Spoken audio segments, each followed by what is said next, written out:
Halo semua, jumpa lagi dengan channel kesayangan Anda, Andragogi Channel, bersama saya Dr. Supriyadi MPD. Kali ini kami akan memperkenalkan program baru dari Andragogi Channel yang berhubungan dengan statistik terapan. Program itu kami namakan dengan STATE, merupakan kependekan dari statistik terapan. Video ini akan berbicara tentang pemanfaatan program SPSS dalam statistik terapan. Selamat mengikuti. Selamat datang di STATE Statistik Terapan, persembahan dari Andragogi Channel. Seri pertama. Pada seri pertama ini, kita akan membahas tentang dasar-dasar statistik. Pokok bahasan yang akan kita bahas dalam video ini adalah: pertama, berkenaan dengan pengertian statistik. Yang kedua, berkenaan dengan peran dan fungsi statistik. Macam-macam data. Yang keempat, berbicara tentang cara mengumpulkan data. Pengertian statistik. Banyak definisi sebenarnya yang telah dikemukakan oleh para ahli berkenaan dengan pengertian statistik ini. Namun untuk memperingkas, saya menyimpulkan dari beberapa pengertian statistik yang ada. Statistik adalah ilmu pengetahuan yang mengandung prinsip dan metodologi tentang perencanaan penelitian, pengumpulan data, pengklasifikasian data, merangkum data, menginterpretasikan, dan mempresentasikan data untuk keperluan menjelaskan keadaan atau sebagai dasar pengambilan keputusan. Macam-macam statistik. Statistik sebenarnya terdiri dari statistik deskriptif, ada statistik inferensial. Sedangkan statistik inferensial itu bisa kita bagi nanti menjadi statistik parametrik dan statistik non-parametrik. Untuk lebih jelasnya kita simak pembahasan berikut. Statistik deskriptif. Statistik deskriptif adalah statistik yang digunakan hanya untuk menggambarkan atau untuk menganalisis suatu hasil penelitian tanpa bermaksud untuk melakukan generalisasi. Sementara statistik inferensial adalah statistik yang digunakan untuk menganalisis data sampel dan hasilnya akan digeneralisir atau diinferensialkan kepada populasi di mana sampel tersebut diambil. Statistik parametrik. Statistik parametrik adalah pendekatan yang digunakan untuk menganalisis data baik yang bersifat interval maupun bersifat rasio yang menyaratkan terpenuhinya asumsi seperti normalitas, homogenitas, dan linearitas. Sedangkan statistik non-parametrik adalah suatu pendekatan yang digunakan untuk menganalisis data yang bersifat nominal dan ordinal yang diambil dari populasi yang bebas distribusi tanpa menyaratkan terpenuhinya asumsi normalitas, homogenitas, dan linearitasnya. Berkenaan dengan data interval, data rasio, data nominal, dan data ordinal, nanti akan kita bicarakan lebih lanjut pada pembahasan data. Peran statistik. Kalau kita lihat, apa peran statistik itu? Pertama, perannya adalah hubungan antar variabel. Jadi peran statistik itu diharapkan dapat menjelaskan hubungan antar variabel-variabel dalam penelitian. Yang kedua, membuat rencana dan ramalan. Peran yang kedua ini diharapkan dapat membuat sejumlah rencana dan ramalan berkenaan dengan objek penelitian. Yang ketiga, perannya adalah membuat keputusan, yaitu diharapkan dengan statistik itu dapat membuat keputusan yang akurat karena telah melewati berbagai uji secara ilmiah. Sedangkan fungsi statistik itu bisa berfungsi sebagai bank data. Sebagai bank data, nanti statistik akan menyediakan dan menjumpai data untuk diolah dan diinterpretasikan agar dapat dipakai untuk menerangkan keadaan yang perlu diketahui. Yang kedua, fungsinya adalah quality control, yaitu sebagai standar pengontrolan mutu yang dapat dijadikan acuan untuk menentukan kelemahan dan kelebihan suatu produk.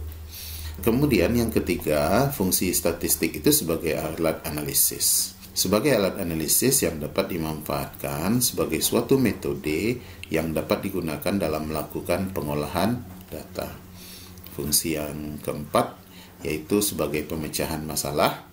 Sebagai sarana pemecahan masalah, karena data yang dihasilkan oleh statistik nanti berkenaan dengan masalah di berbagai bidang kehidupan yang dapat dipecahkan. Yang terakhir, fungsi statistik itu sebagai pengambilan keputusan, yaitu memberikan dasar dan landasan yang tepat dalam mengambil keputusan dalam berbagai masalah. Macam-macam data berdasarkan susunannya, nanti akan kita lihat nanti data berdasarkan susunannya, kemudian berdasarkan sifatnya, berdasarkan waktu pengambilannya, berdasarkan sumber pengambilannya, dan berdasarkan skala pengukurannya. Kita lihat satu persatu. Berdasarkan susunannya, data berdasarkan susunannya nanti akan dapat dibagi menjadi data acak atau data tunggal, kemudian dibagi juga yang kedua dengan data kelompok.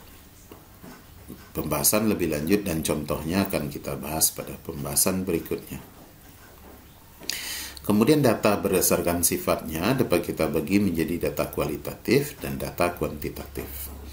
Data berdasarkan waktu pengambilannya dapat kita bagi menjadi data berkala atau data cross-seksional. Kemudian data berdasarkan sumber pengambilannya dapat dibagi menjadi data primer dan data sekunder. Kemudian data berdasarkan skala pengukurannya dapat dibagi menjadi data nominal, data ordinal, data interval, dan data rasio. Kita akan lihat secara detail nanti macam-macam data ini dalam pembahasan berikut.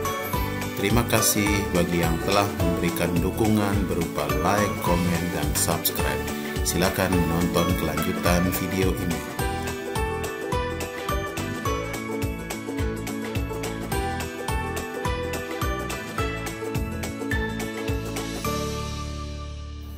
Pertama, data berdasarkan susunan data. Data berdasarkan susunan data dapat dibagi menjadi data acak atau data tunggal. Ada orang yang menyebutnya dengan data acak, ada juga orang yang menyebutnya dengan data tunggal.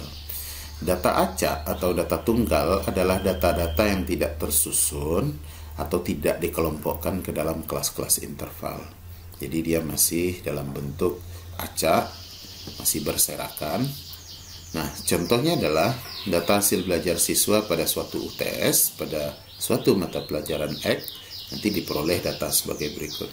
Ini ada sejumlah data yang masih berserakan atau yang masih acak atau yang berdiri sendiri masing-masing, yang disebut dengan data acak atau data tunggal. Yang kedua, yaitu data berkelompok. Data berkelompok adalah data-data yang tersusun atau dikelompokkan ke dalam kelas-kelas interval. Nah, ini sudah dikelompokkan menjadi kelas-kelas interval dan disajikan dalam bentuk tabulasi. Contohnya, data hasil belajar siswa pada suatu UTS masih tetap sama dengan data tunggal tadi, hanya saja penyajiannya akan berbeda. Kalau tadi dalam bentuk tunggal, dalam bentuk data acak, sekarang sudah kita kelompokkan dalam kelas-kelas interval. Nah, ini disebut dengan data berkelompok. Yang kedua, berdasarkan sifat data. Berdasarkan sifat data, maka data itu terdiri dari data kualitatif. Data kualitatif adalah data yang bukan berbentuk bilangan atau angka sebagai hasil mengukur. Contohnya adalah data tentang jenis kelamin, data tentang pekerjaan, data tentang alamat, dan lain sebagainya. Bisa saja data tentang status perkawinan, data tentang urutan anak dalam keluarga misalnya, dan sebagainya. Kemudian yang kedua, data yang sifatnya kuantitatif. Data kuantitatif adalah data yang berbentuk bilangan atau angka sebagai hasil mengukur.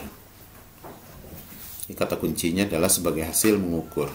Contohnya adalah data tentang umur, misalnya kita jajaki dalam sebuah penelitian tentang umur siswa yang masuk SMP misalnya.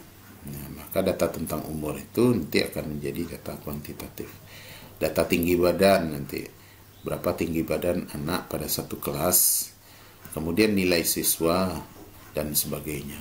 Yang jelas data dalam bentuk angka, kemudian dari hasil mengukur, itu disebut dengan kuantitatif. Data berdasarkan waktu pengambilannya. Data berdasarkan waktu pengambilannya terdiri dari data berkala. Data berkala adalah data yang terkumpul dari waktu ke waktu untuk memberikan gambaran atas perkembangan suatu kegiatan. Contohnya, perkembangan prestasi siswa pada setiap ulangan harian pada suatu mata pelajaran. Yang kedua, data cross-seksional. Data cross-seksional adalah data yang terkumpul pada suatu waktu tertentu untuk memberikan gambaran perkembangan keadaan atau kegiatan pada waktu itu. Contohnya adalah data tentang jumlah siswa baru yang memasuki suatu sekolah, atau data pekerjaan penduduk suatu kampung pada musim kemarau.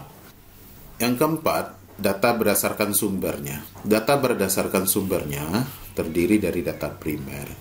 Data primer adalah data yang diperoleh atau dikumpulkan oleh orang yang melakukan penelitian atau yang bersangkutan yang memerlukannya. Data primer ini juga dapat disebut sebagai data asli atau data baru. Contohnya adalah data yang didapat dari instrumen penelitian yang telah dibuat oleh peneliti. Itu disebut dengan data primer.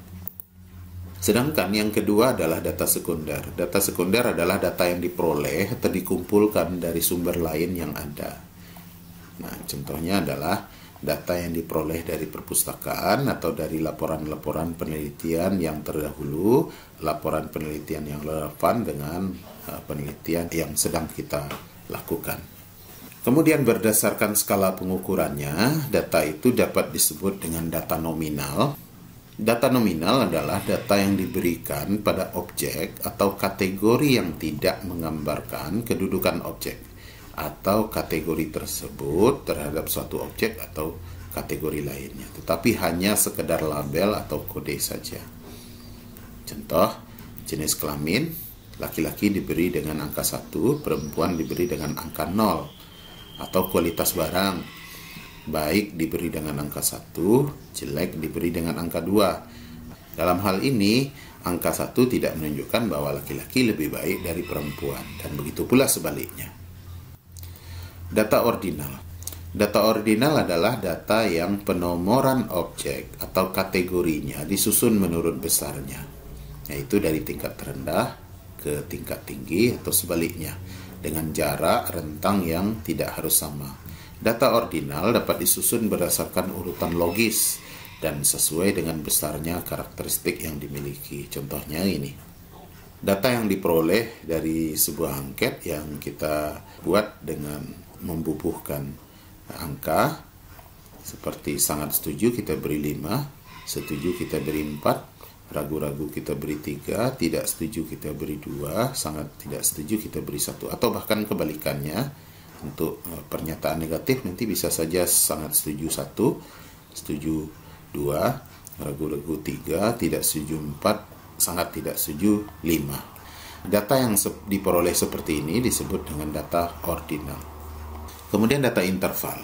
Data interval adalah data di mana objek atau kategori dapat diurutkan berdasarkan suatu atribut yang memberikan informasi tentang interval antara tiap objek atau kategori yang sama. Contohnya adalah nilai A nanti akan terdiri dari rentang perolehan nilai 81 sampai 100. Nilai B 61 sampai 80, nilai C 41 sampai 60, nilai D 21 sampai 40, nilai E 0 sampai 20. Rentang seperti ini kita sebut dengan data interval. Kemudian data rasio. Data rasio adalah data yang memiliki sifat-sifat data nominal, ada sifat data ordinal dan data interval di dalamnya, dilengkapi dengan nol mutlak dengan makna empiris. Karena terdapat angka 0, maka pada data ini dapat dibuat perkalian atau pembagian. Contohnya adalah nilai mahasiswa A sama dengan 80 dan nilai mahasiswa B sama dengan 40. Maka dapat dikatakan bahwa nilai A adalah 2 kali dari nilai B. Data seperti ini disebut dengan data rasio. Oke, kemudian cara pengumpulan data. Dalam penelitian, cara pengumpulan data itu dapat diperoleh pertama dari observasi. Dari observasi dengan cara terjun langsung atau melihat langsung ke lapangan atau laboratorium terhadap objek yang diteliti. Alat pengumpul datanya adalah pedoman observasi. Observasi yang kita maksud di sini adalah tentunya melihat langsung, nanti mengamati langsung di lapangan. Yang kedua adalah melalui literatur. Dengan cara mengumpulkan data dengan menggunakan sebagian atau seluruh data yang telah ada atau laporan data dari peneliti sebelumnya. Jadi ini semacam studi literatur yang kita lakukan baik di perpustakaan atau pada pusat-pusat data yang tersedia. Nanti akan bisa kita gunakan data-data tersebut sebagai bahan dalam penelitian yang kita lakukan. Yang ketiga adalah kuesioner. Kuesioner yaitu menggunakan daftar pertanyaan atau angket atau daftar isian terhadap objek yang diteliti. Kuesioner merupakan salah satu instrumen cara dalam pengumpulan data yang bisa dilakukan oleh seorang peneliti. Yang keempat adalah wawancara. Wawancara adalah dengan cara mengadakan tanya jawab kepada objek yang diteliti. Nah, dengan wawancara ini, data-data yang diperoleh, baik dengan catatan atau rekaman, nanti akan dimanfaatkan oleh peneliti sebagai cara untuk mengumpulkan data. Yang kelima, tes, yaitu dengan cara menanyakan kemampuan seseorang, baik kognitif, kepribadian, maupun sikap dan lain sebagainya. Tes ini adalah salah satu cara yang digunakan peneliti nanti untuk menjaring atau mengumpulkan data penelitian yang diinginkan. Kemudian yang terakhir adalah dokumentasi. Dokumentasi adalah cara pengumpulan data yang digunakan dengan cara menginventarisir dokumen-dokumen penting yang dibutuhkan. Dokumentasi ini bisa saja berbentuk surat, bisa saja berbentuk arsip, bisa saja berbentuk foto, bisa saja berbentuk video-video pendek yang dikumpulkan oleh peneliti, nanti diolah oleh peneliti sebagai data penelitiannya. Demikian pembahasan kita berkenaan dengan dasar-dasar statistik penelitian. Statistik terapan andragogi mengucapkan terima kasih atas perhatiannya, semoga bermanfaat, dan ikuti terus bahasan berikutnya. Salam andragogi.